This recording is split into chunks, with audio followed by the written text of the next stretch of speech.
Thank you so much. Actually, I'm glad to be here. And this is my second time to come to Japan.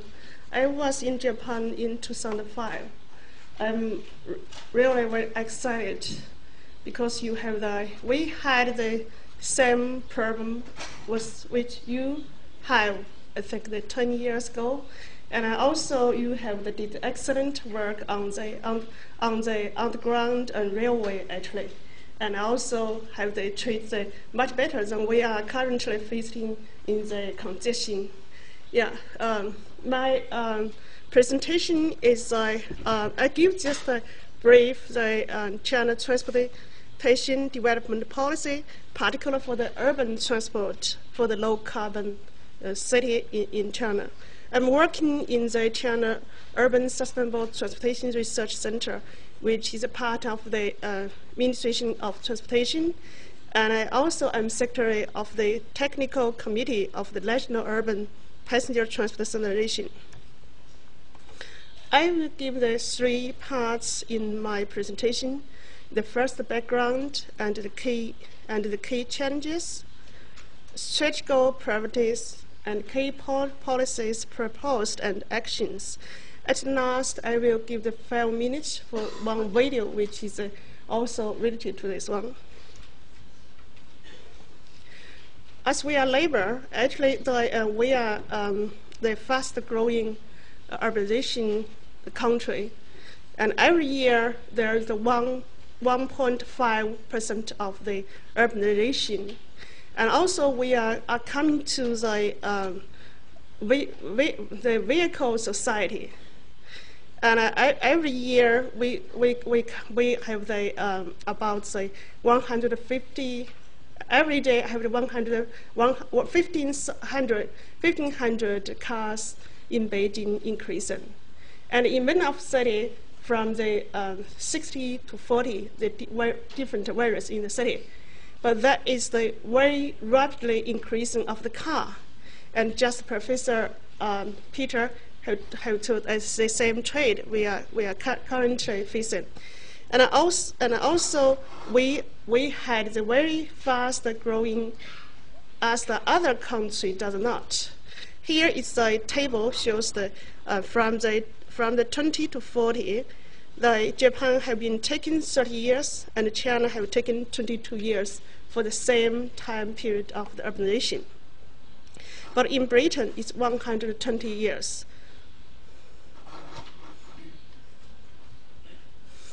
Many people have something real. I think memory. We are king of the bicycle, and take the Beijing as example. In 1960, we have nearly 36% of the trip by the bicycle, but we declined very quickly until less than 20%. And public transportation have increasing, but it's very hard to push this. And in last 10 years, the increase of the public transportation 1.5 per year, but the bicycle line have been decreased 2% of the yearly, and also the car have been increasing 6%. Is much faster, and the situation is not. It's actually it's normal in many cities, particularly in the population with the 3 million. Above the 3 million. And our public transportation system is far compared with some of the more the transportation system developed country and cities. Here is Tokyo and Paris, and you see in Shanghai, and also there are some of cities like the Ningbo, which compare with the Brussels. We will say that in Tokyo have more public transportation, and in New York, in the central city as well. But you say in Tianjin, we are here. So there is a rather nationwide way less than 20%. And 30% in the city which have the 8 million people, and around the less than 3 million, we are rather poor. Normally it's have the less than 10% of the population sharing. And in the congestion, there is the latest prediction is around 110 cities have the congestion problem. And there is some research working on the cost of the congestion. And we will say that Beijing have cost a lot. And also we will take in 1 hour and 10 minutes every day for the commuters. And also there are different cities have the different tourism to let's say time despair. Let's say we have been the investing give the survey in Chongqing. The people say, okay, we can stand currently 5 minutes more, but in some of the city they say, oh, we cannot even today. So that is the very urgent the government have to take in place. But afterwards, I will talk about why it's very difficult for Chinese government to take in this problem to be solved.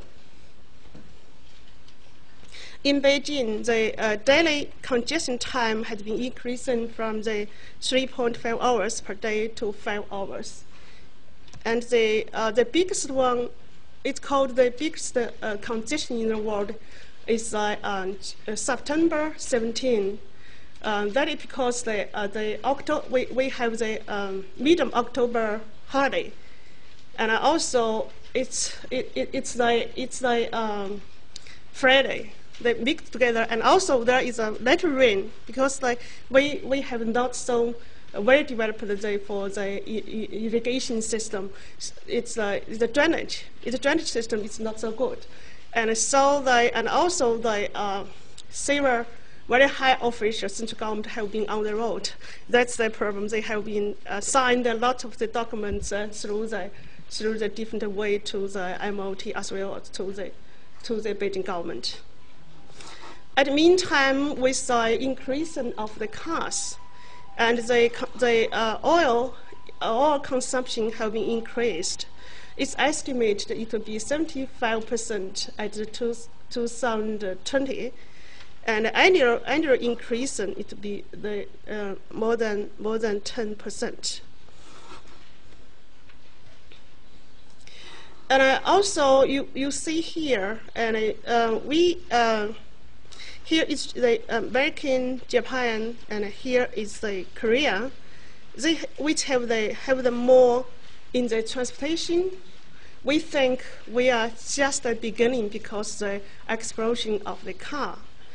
And we also have the heating system because we have the most of many populations, 40% is in the northern part.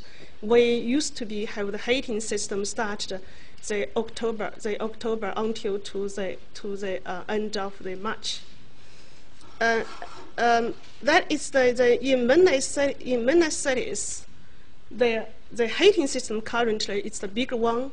But with prediction, it will become to the very quickly transporting. In some of cities, will become to the first or second. For the environmental pollution, and we will say there are mainly come from, especially for the logs, come from transportation. In Beijing, we say we had a joke.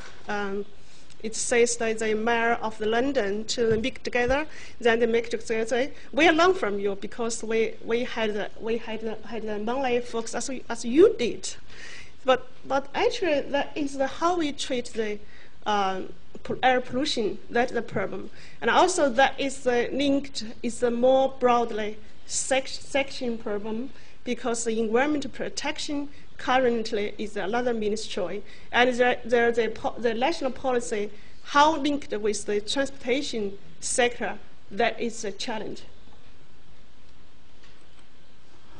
And also for the noisy, and in particular for the underground, for the rail, and also for the vehicle part, there is very difficult currently to enforce the factory to have the good vehicle. I mean, for the regulation itself. So, like China, it's like the professor just asking, we are developing country, and where we go.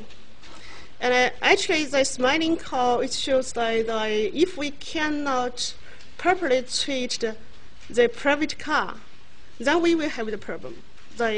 Normally with the auto, with the more private car, then we go to unsustainability. So it's a chance for China to, in the globally leadership for the sustainable urban transportation development. So that is really the challenge we are currently. And we did some scenario analyzing. If we do the urban planning, and also for the public transportation priority, and urban planning is quite difficult currently. I mean, there's a local government have their own vision, and the central government, of course, they do not want the GDP losing. You know, most of this, the increase of GDP come from housing. So the local government wants the housing more and more. Like the city become bigger and bigger and longer trip. And so that if we want to condense the city, that is quite very challenging for the planning. And for the public transportation as well. And but that is the true. If the government cannot control, even with the increase of the income from family, the car will become taking the more advantage, and also the bicycle as well as the walking will become problem. So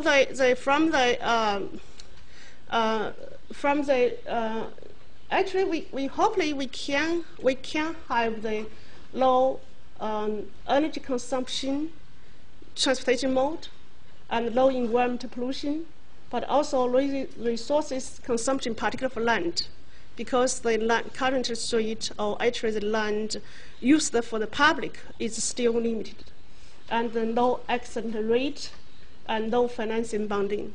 But this is some of the principle we try to setting up for the urban transportation, but particularly for this one, because the underground system will take in place in many cities, and much more cities, they won't have the underground. But in future, they cannot really spend on this.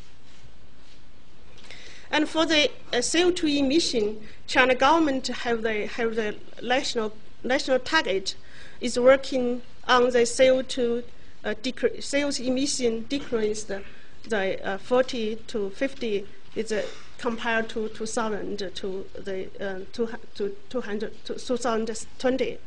Every year about a 5% decrease. That is very challenging, and in terms of the intensity.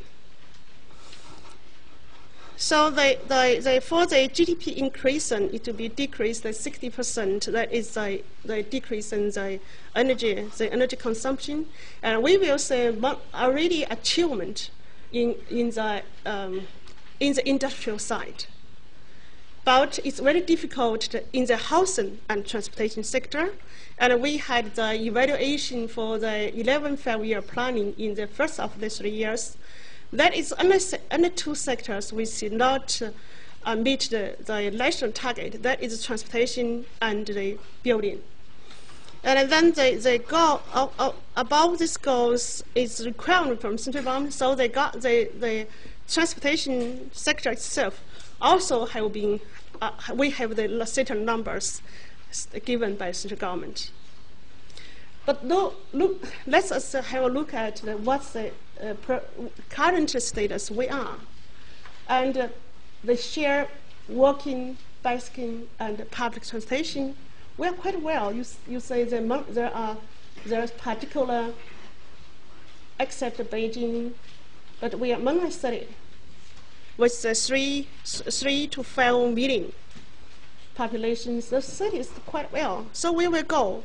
how we really treat the passenger transport, that is the particular for private transport, that is really the problem. We want to keep this trend, but how we can, one side the government say, okay, the car is our economical pillar. Then the car become more cheaper and cheaper, and the road limitation is there.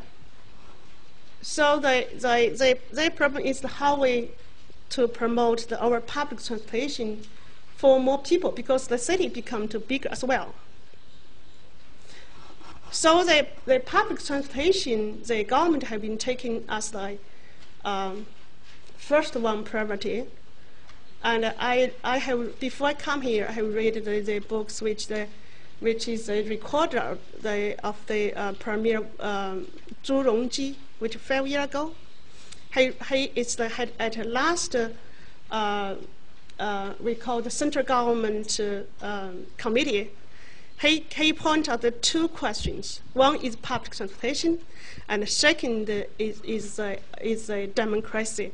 So actually, for the public transportation, we have been getting the attention from central government since the 2005. But why it's so difficult is, because one side we had the different departments involved in this, and also we have not taken the faster as one of our targeting, since congestion become too difficult and efficient. That is concerned by the government. Of course, the safety that the central government very concerned, and economical benefits. It's the trade through the operators and the government that is the concern. The subsidy, there are many debate there. Actually, for the construction is a multimodal integrated public transportation system. It's very important, but it's very difficult. I would say we have road that's managed by the Administration of Transportation. We have railway managed by the Administration of Railway, and we have the airplane pocket. It's managed by, we have the civil elevation, and also we have waterway in the city, all put together. But we managed by the different sectors. That is one thing. And the difficult is that we used to be separated the city with the non-distance system management.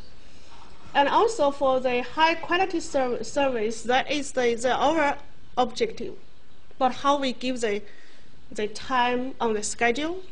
In Japan, you can find the time, and that's like yesterday we come late, and we very fortunate to get the on time train, which have time there. But you go to China, you never find the underground. You have time, but you say, okay, next 10 minutes it's coming. And also for the construction side, actually, hopefully we can have the very significant investment in these 5 years to get the integrated public transportation more sustainable. So from the national government, we have seriously the actions taking place. The first one is the institutional reform. I remember when I come to Japan, that time the transportation have not integrated with the land use, but currently you are already done. By chance, I have met use your vice minister. They said, okay, we are just beginning, but we can at least have a talk. But here you will find it's like we also do this almost similar. In the 2008, the central government have decided they taking the urban transportation responsibility, which guidance the local government to take responsibility from the building and housing ministry to the Administration of Transportation. And traditionally, we have the highway, waterway, civil elevation, and poster still this together. And at city level, there is in 1970, the city is small, so we have only one model, which they put them together.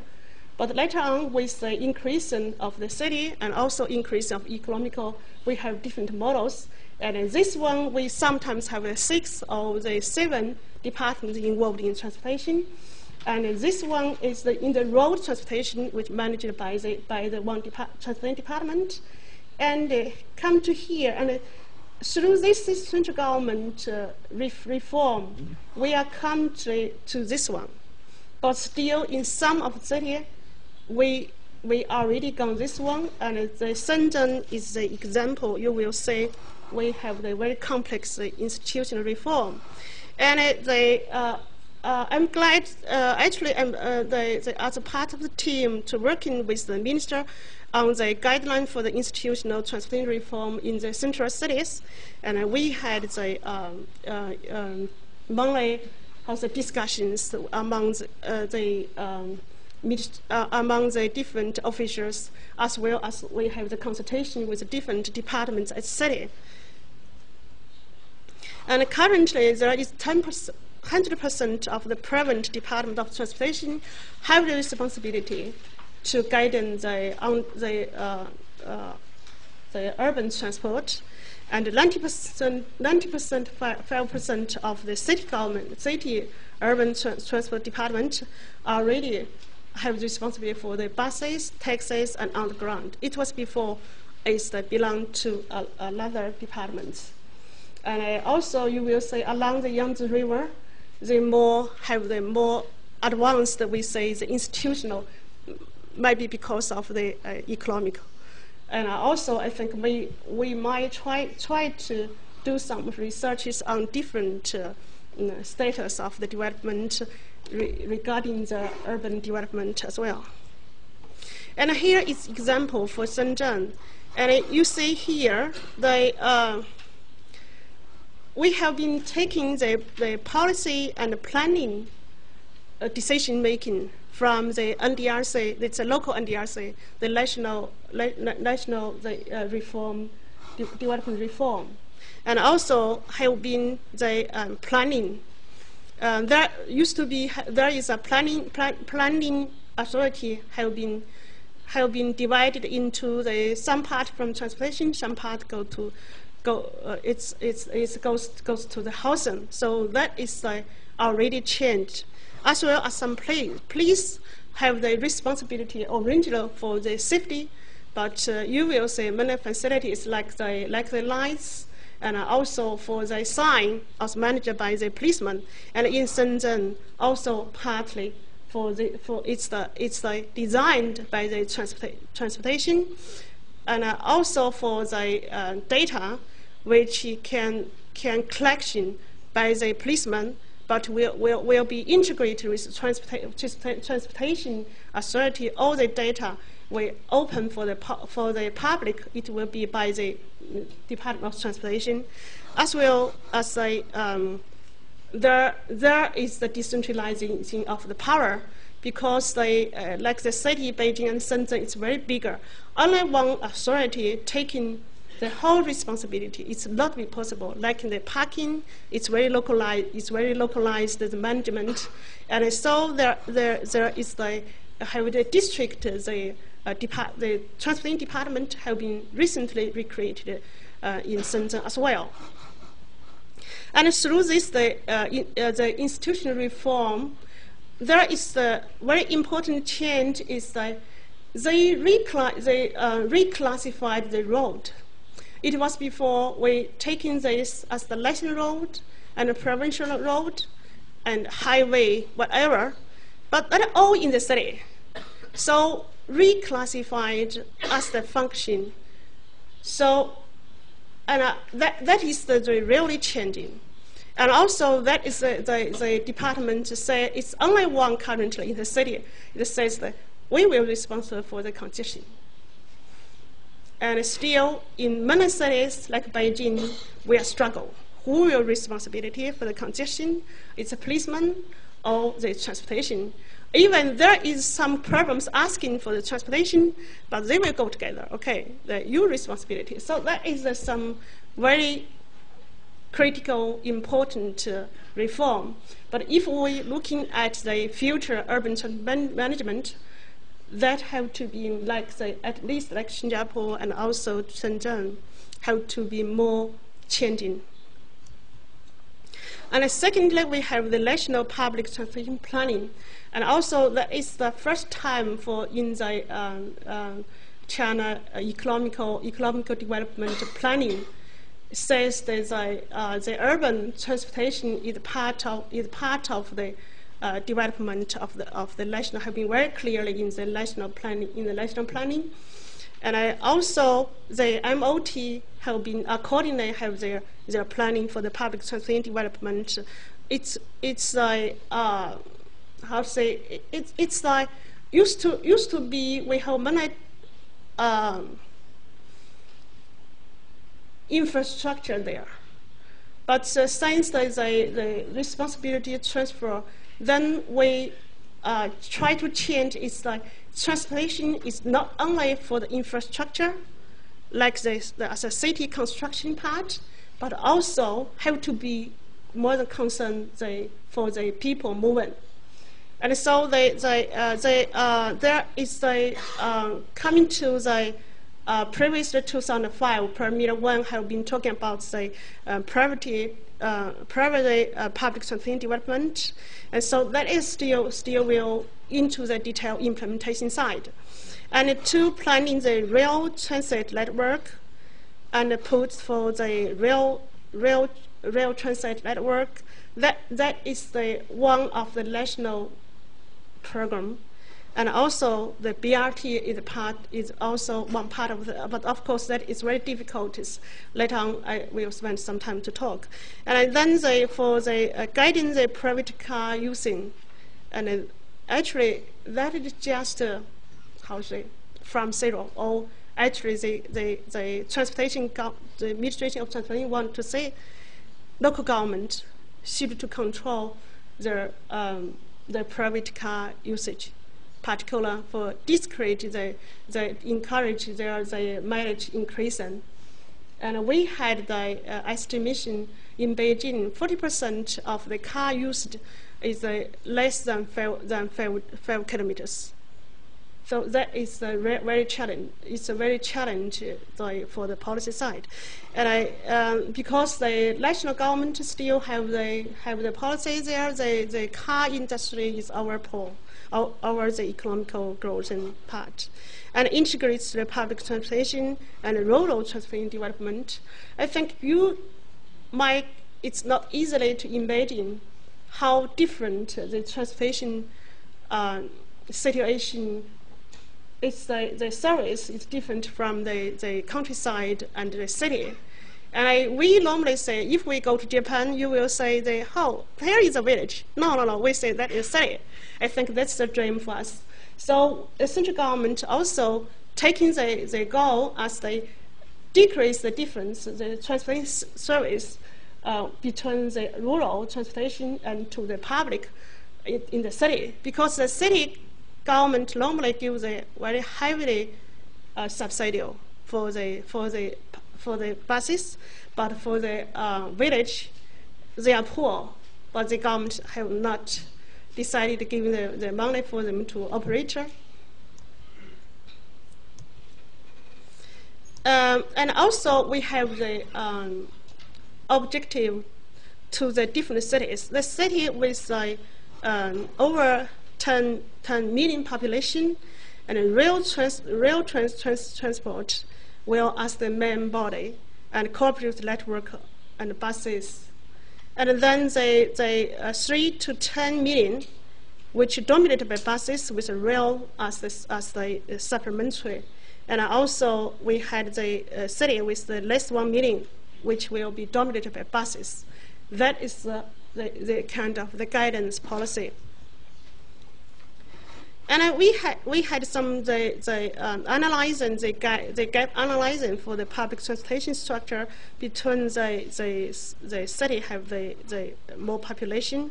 We will see in Shanghai, and public transportation is, although it's growing in the past 5 years very quick, but still in Beijing, we are very difficult to increase them because the car usage have not limited before Olympic Games, and we started have the restrict usage of the car since 2008.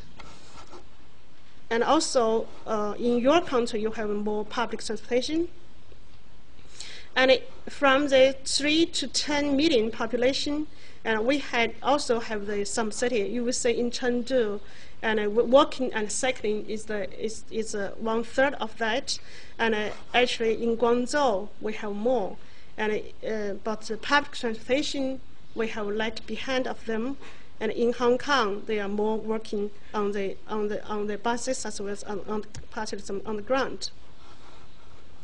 And for 1 and 3 million, this kind of cities and have the more walking, cycling. And if the city which is have the more economic development, they might go on the ground, but central government will be not really to give them more incentive for this. And we are struggle because the economic development in many cities in this kind of side of city have not so developed.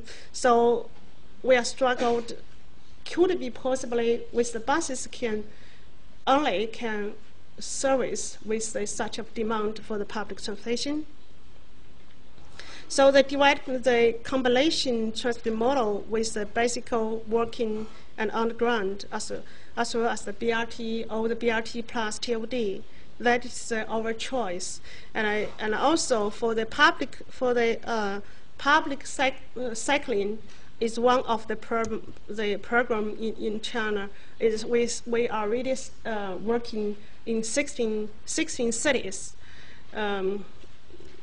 Actually, there is none of them. There is a central government have a role. That is a local government decision. And for the rail transit development plan, and actually currently we have the 1,047 kilometers on the ground, and we will have the more in 2015. Actually, that is the opening. It will be longer than that in the past, so it goes to very quick. And there is more 16 cities will have the underground. For BRT, currently there is the national guideline is under done. It's central government, actually local government as well, to encourage to do this. But the difficulty is who gives the road or the spaces. That is the question, because currently the spaces managed the sign which they goes by the private car or buses by the policeman, but the land, the infrastructure like the stop is managed by the housing department, and the buses run by the transportation side is a bus company. So that is kind of we say the power dissemination towards the bus development.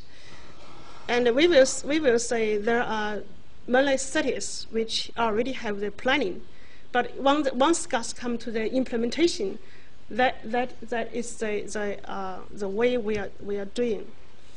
And the third action is the public transportation regulation.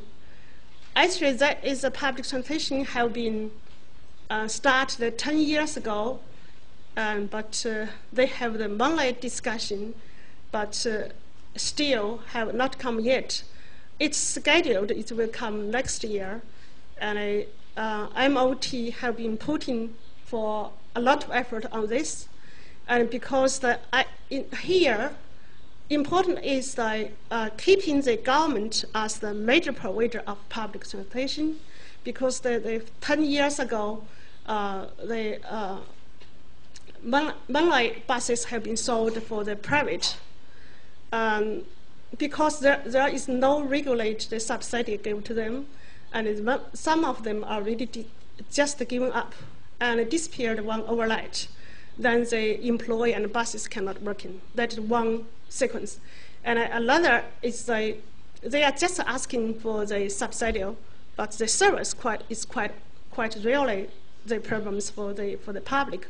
And so really the government, if you are not the government responsibility, that will be very difficult for the local operator to run the buses, since they some land resources as well controlled by the local government as well.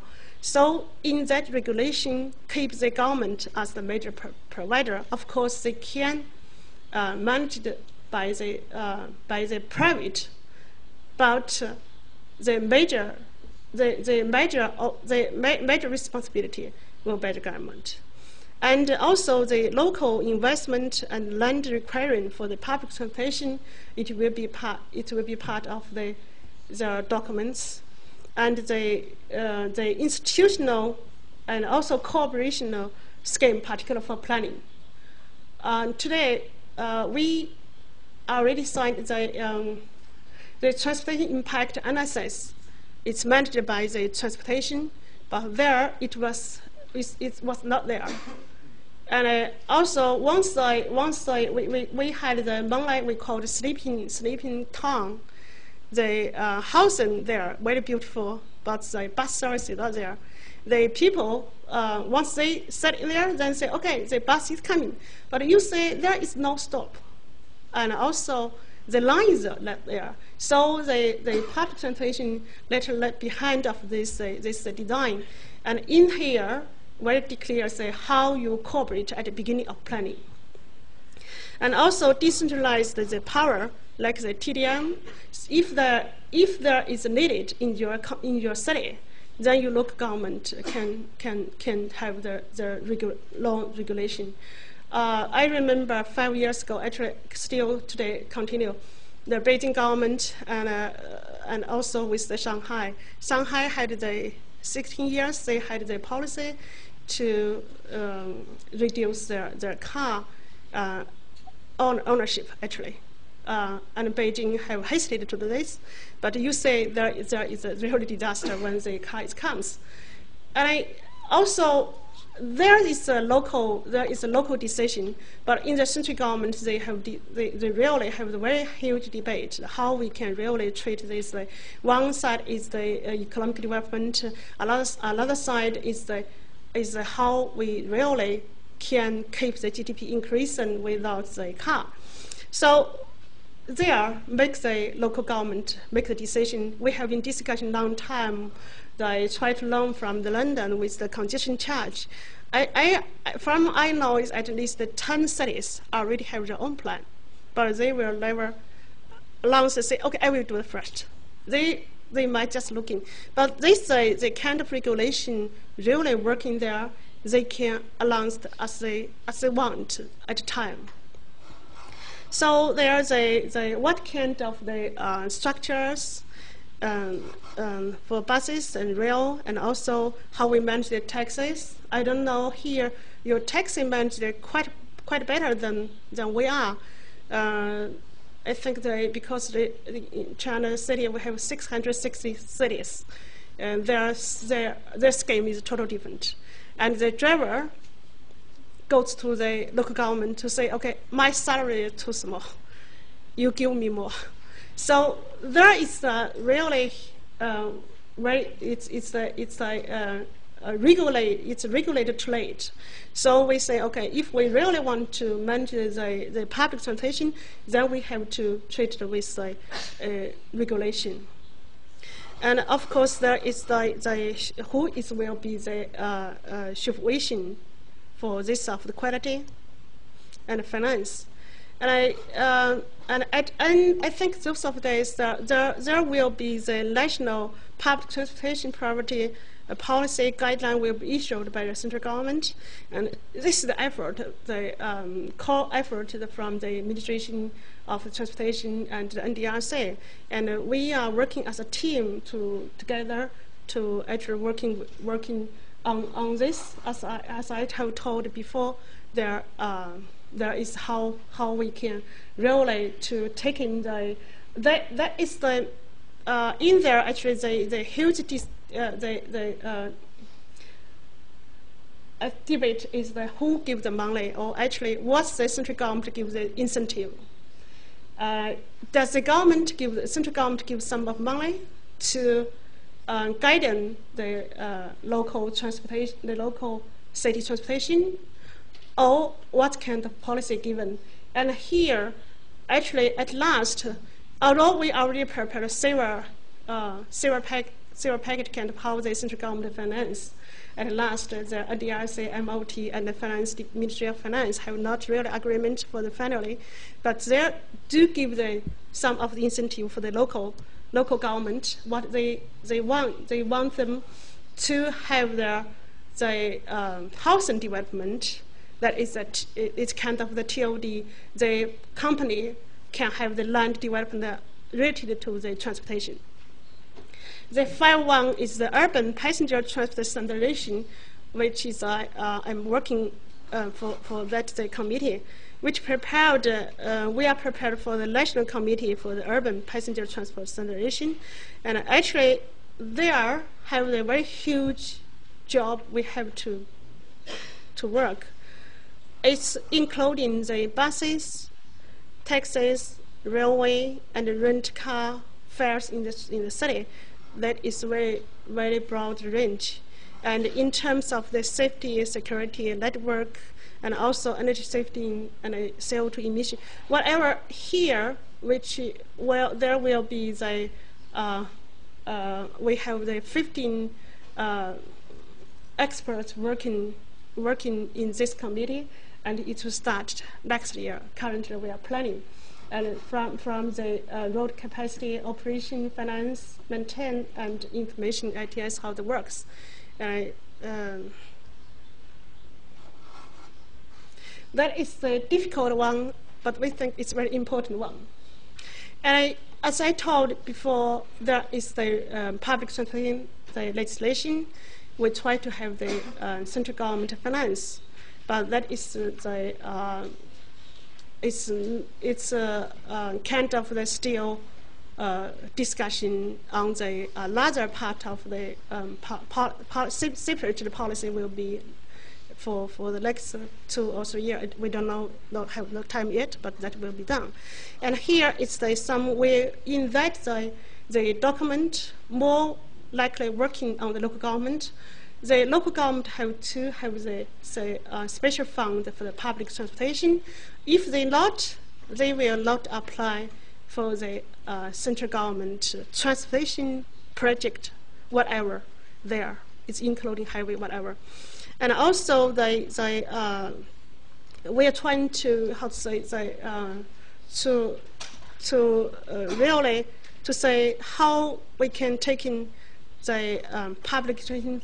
The parking fee and leasing fee and the congestion charge, whatever could be generated from the cars and used for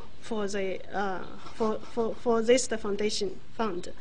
And also, it's a very crucial one. Is we have the very cheap pricing policy for the underground as well buses, like Beijing. I think we are one of the cheapest the public transportation ticket in the world. That's started because of Olympic Games. I hope that lessons will let learned for London. Today there are many officials as well as the people working in the transportation. We say, oh, that is not good. The policy. It's too cheap. Its estimation in Beijing, if you take in bus one trip, average it will be 2 yuan, but currently under 1.4. So it's very, very cheap too cheap cannot stand. And so the Beijing government have given a lot of money to subsidy for the buses, and as well as the underground as well. And so we try to set in the ticket price, how they linked with the cost and of the labor, and actually the cost for the operator. So that is the because we have another department working on the pricing, because we take in the whole the pricing as the total control. During the Spring Festival, we sometimes will have the short message from the mobile to say the government very strictly control for the buses price, and also for the water, whatever they are same level. But actually, in terms of transportation operation, we cannot obey the really economical rules there.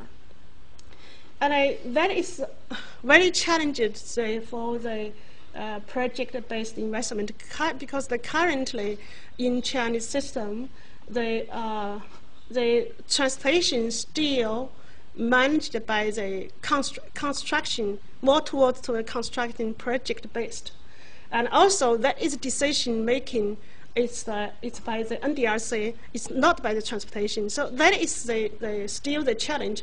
We also try to work as another country, the several years very detailed planning with integrated transportation. I think this will come on with some time, because in most of cities still very dominated with the construction side. But that is the challenge, how we can link it with the performance evaluation, the service particular, and also for the integrated urban transportation planning, because planning currently it's improved through the MOT to the NDRC at the central level, and at the local level, almost the Department of Transportation, and to the local NDRC as well.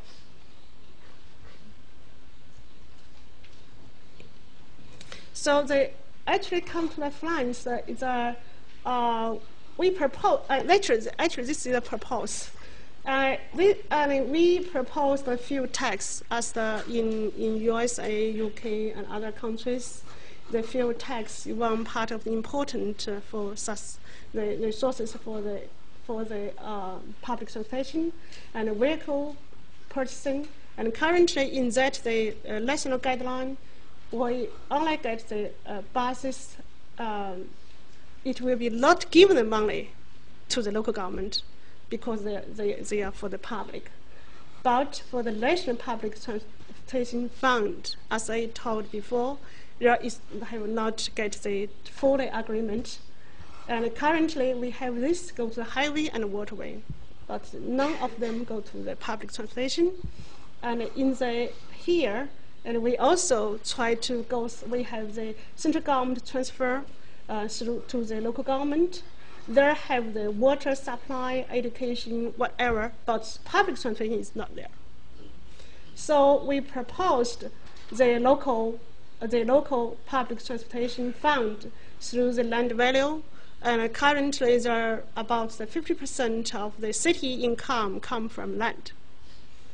And that is not also not managed by the central government. We think that is part of the way to solve the problem for the shortage of the fund, and also congestion fee probably in the future, and also urban development fee currently have. And this is also some of city used for the public transportation, some of not, particular for the stops. And the sixth is the since this year, actually the Administration of Finance and Transportation working together to have the 250 million yuan provided from central government to the local transport. That is not only for the urban transportation, but urban transportation part of that. It will be used for the infrastructure, like some part of tunnel. There is some energy saving lights, whatever. It says there is a project based evaluation the CO2 emission, and also ITI's infrastructure, and of course some part of the public transportation service. And there is 10 cities started working with the low carbon transportation planning, but actually it's just the beginning. And there is Tianjin, Chongqing, Shenzhen, and Hangzhou. The Action 6 is the National Transit Palace, the Metropolis program. I think that be similar with you have here, but we are focused on the public transportation. It's scheduled 2015 to be 13 pilot cities.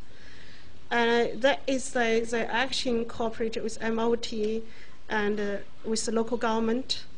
And there is a field survey in particular candidates that have been done by our team. And also there is a monitoring processor will be given. It will be done, but actually here is some of the indicators which have been showed here. The public transportation share at end of 5 years, and also the coverage, the stop coverage, 300 meters within 300 meters have the stops, and it will come to in the central area 95%. And the bus speed, how much in the truckway, and also here, and also translator asking, and what's this? It's because the land planning, we have the planning institute, planning department as well. That is have been controlled by we had the land conservation department. They had the how much land you can use for what, and because the stops have really efficient for the buses. Many buses you will see in China, they are just on the road. I think the same thing in another country. I have been in Korea. There is very serious as well. So they give the land to the bus company, or actually for the buses to stop. That is also one of the indicators for us. And also the IC card, the smart card. And how we try to the performance evaluation for the public transportation in those of cities, and we hope we can collect some data, and from the different city, at the city level, and there is a tools which we call the monitoring and evaluation platform, and can give the data for the local government, as well some part for the central government, can be including the operation data and infrastructure, finance, energy consumption, and safety and the emergency. That is the mainline indicators can use for the policy decision making and comparison different cities, as well as the performance evaluation of public transportation. And this the data is just the beginning to structure, and we really hopefully we can get some help from your side.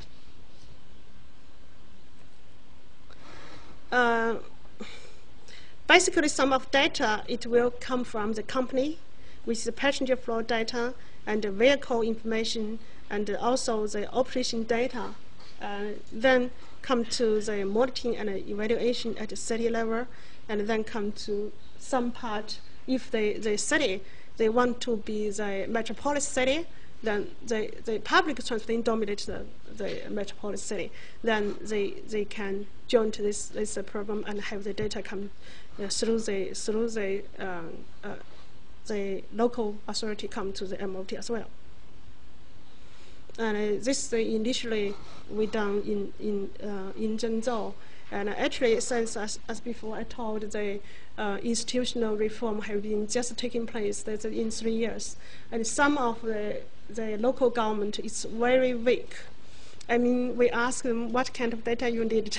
some of them, they say, okay, what? But some of them really say, okay, we will say what you can give in or whatever. It's a start discussion, how we at the central government need what kind of data, and for the local government, at least what you need to have. So such kind of the capacity building, we're taking this the kind of capacity building and also the tools for the local government to strengthen the management skill. Thank you so much. That's my presentation.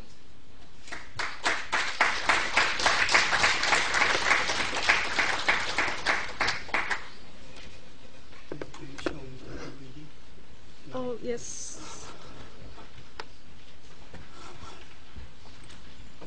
Okay.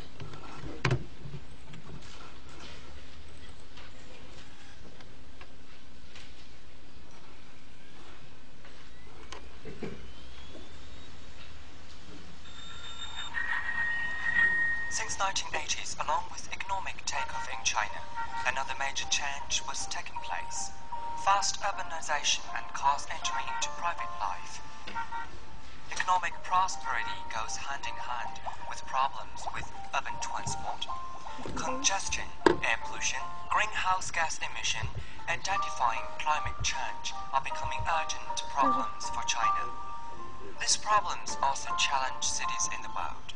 Last 3 decades, the population in Beijing has increased by 10 million and cars by 60 times. In China, people make 100 trips per person per year by public transport in a country with 1.3 billion people. The Chinese government attaches great importance to sustainable development of urban transport, devoted to high-quality, low-carbon transport services to meet the expectation of the Chinese people.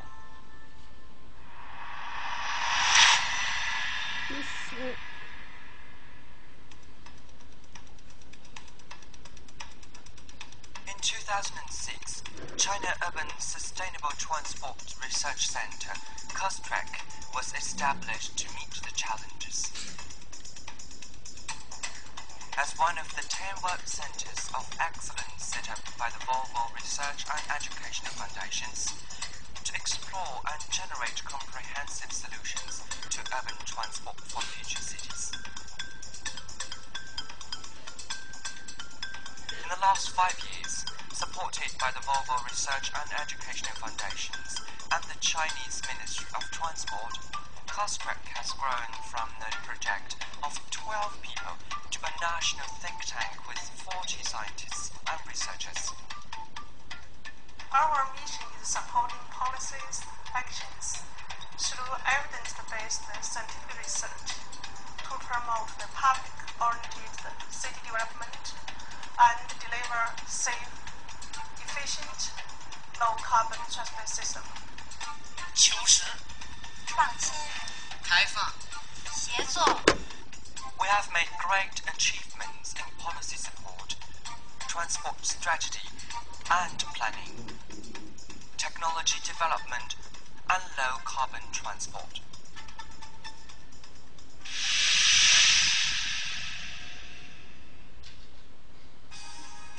Our policy support is based on sound science, providing references for policies and decisions at national and municipal levels. In 2009, COSTRAC supported the state councillors drafting the suggestions of prioritizing development of public transport. Premier Wen Jiabao and other leaders of the state council approved this important document. After that, we participated in the development of a series of related policies, such as regulation for public transport in cities, guidelines for implementing the strategy of priority urban public transport, and guideline for transport institutional reform in Chinese central cities. At the same time, policy recommendation for financing public transport development based on our research was submitted to the Ministry of Finance by the Central Committee of China Democratic Construction Association through the Chinese People's Political Consultative Conference. In 2010, we started the research on the standards for urban passenger transport and preparing a national technical committee for standards development.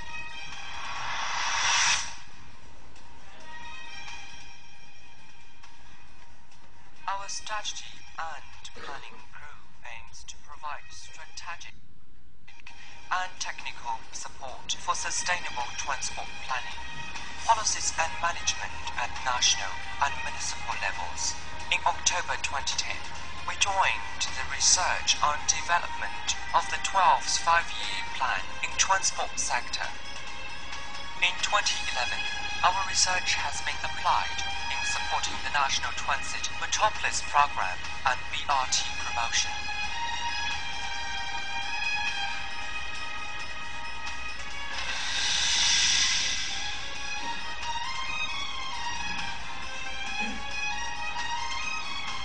Urban rail transit management has gained increasingly research attention, along with the fast growth of urban rail systems in China.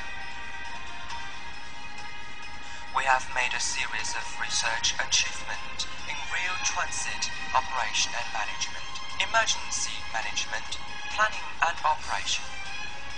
Our research results have been reflecting the basic requirement of subway operation, and the National Emergency Management Plan for subways will be ensured by the Ministry of Transport.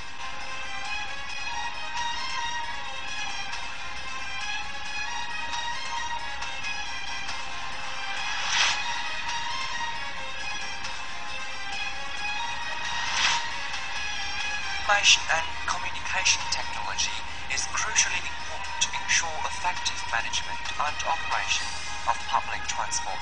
ICT is also used in system design and taxi management through real-time simulation and modeling. National Public Transport Database has been created by Costrec. It is a tool of monitoring and evaluation for public transportation performance.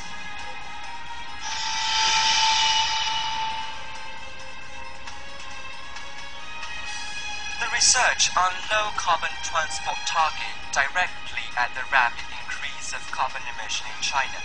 We build emission scenarios, identify emission reduction opportunities and potentials under different policies and technology options, and propose an optimum pathway towards the low-carbon urban transport. To promote sustainable urban transport, the Ministry of Transport has allocated a major finance resource. With such support, in 2007, we created a remote sensing application technology laboratory. In 2009, we set up an urban transport planning, monitoring and evaluation laboratory. Currently, Operation Lab for safe rail operation is being prepared and constructed. Capacity building and international cooperation has contributed greatly to Costrec development. The center has operated with world-renowned organizations. With stronger academic capacity, Costrec has been chosen as secretaries of the National Technical Commission for Urban Passenger Transport Standards and the Academic Committee of Transport Reform and Development in Central Cities. Costrec has committed to building itself as a world knowledge space, a think tank to support policies, a platform for information sharing, and a center for education and international cooperation. Together with the other Volvo Research and Education Foundation Centers of Excellence in the world, Costrec will accomplish a common mission of sustainable urban transport.